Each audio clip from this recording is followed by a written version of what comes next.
Let's talk about the tools and materials we're going to need to make our stocking. You're going to need a sewing machine, and make sure that yours can do a zigzag stitch. We're going to need an ironing surface and an iron, and you'll want water in your iron because we're going to be using a lot of steam. You can download your PDF pattern and you'll print that out on letter size paper, and then you'll need tape to assemble the pattern and paper scissors to cut it out. It's a good idea to have a pencil handy.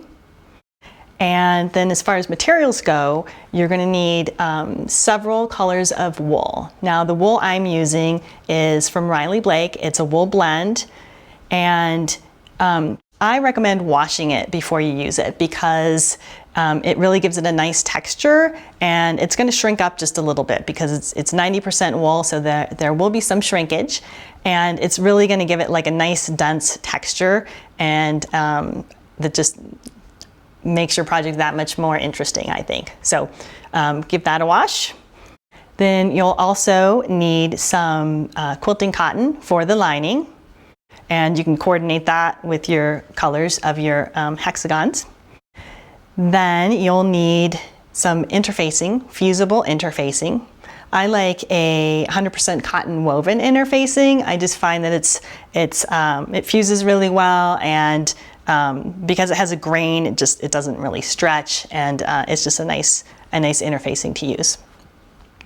Then we have another fusible product here. This is a fusible fleece, and it's very much like batting. It's got some loft to it, and that will give our stocking kind of a little bulk, and that's a really a good project, or a good product as well.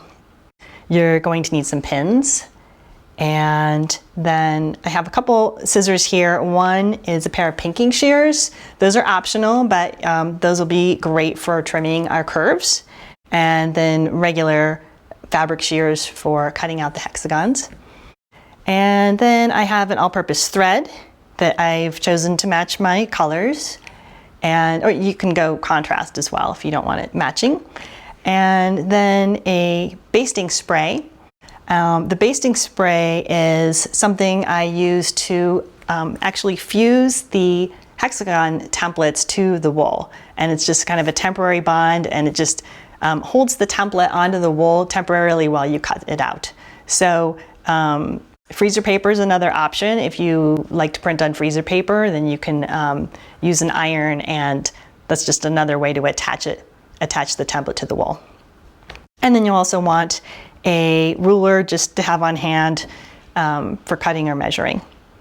So that's what we need to get started, and next we'll talk about assembling your templates.